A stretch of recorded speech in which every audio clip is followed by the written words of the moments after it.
Directre is a Reason Rack extension utility device designed to function as either a splitter or a mixer with audio switches. Under the default settings, it turns on and turns off signals like the mute buttons of a mixer. However, it has a unique ability to synchronize switching with the tempo of a song. This makes it incredibly useful for live performance situations where you want to drop and add parts on beat. And when you connect drum machines and loop players to Directre, you can build up some fun and creative live jamming configurations. In the next few minutes here, I'll demonstrate how to create this kind of setup so you can learn how to incorporate Directre in your productions.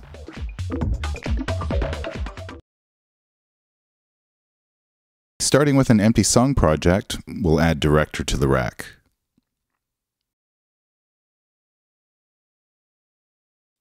Then create a mix channel device and connect the Directre main outs into the mix channel inputs.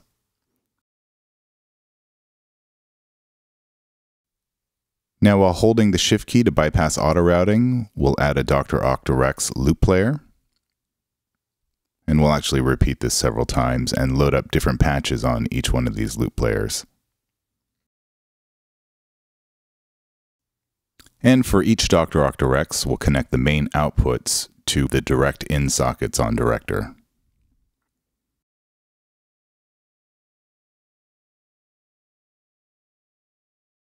We tab back to the front and press play on the transport.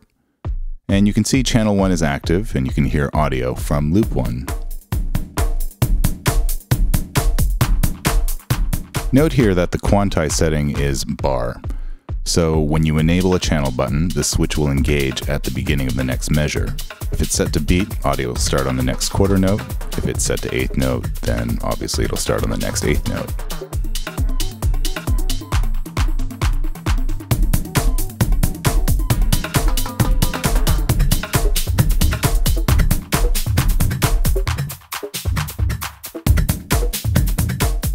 The channel switches can be controlled via MIDI. However, you might find it more useful to use remote mapping of the channel buttons. This gives you an extra bit of visual feedback, which is helpful, especially if you're using an alternative control surface. So we'll go to the options menu, select Remote Override Edit Mode, and then you'll see the rack interface change with arrows on each of the controls.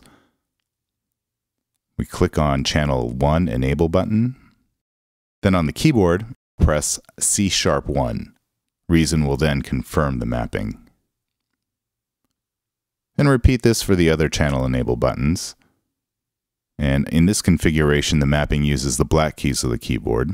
Or if you have a control surface, you can just map the buttons to continuous controller messages. Then to return to normal operation, we'll go back to the options menu and deselect Remote Override Edit Mode.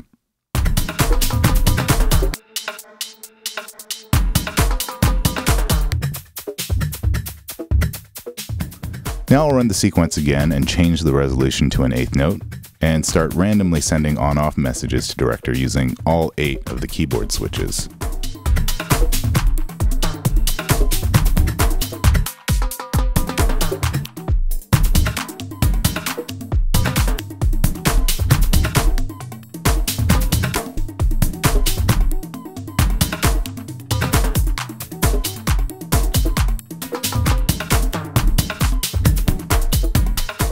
You can hear the result of chopping loop sections, and the most interesting part is that the sound still maintains a nice groove because of the synchronized switching.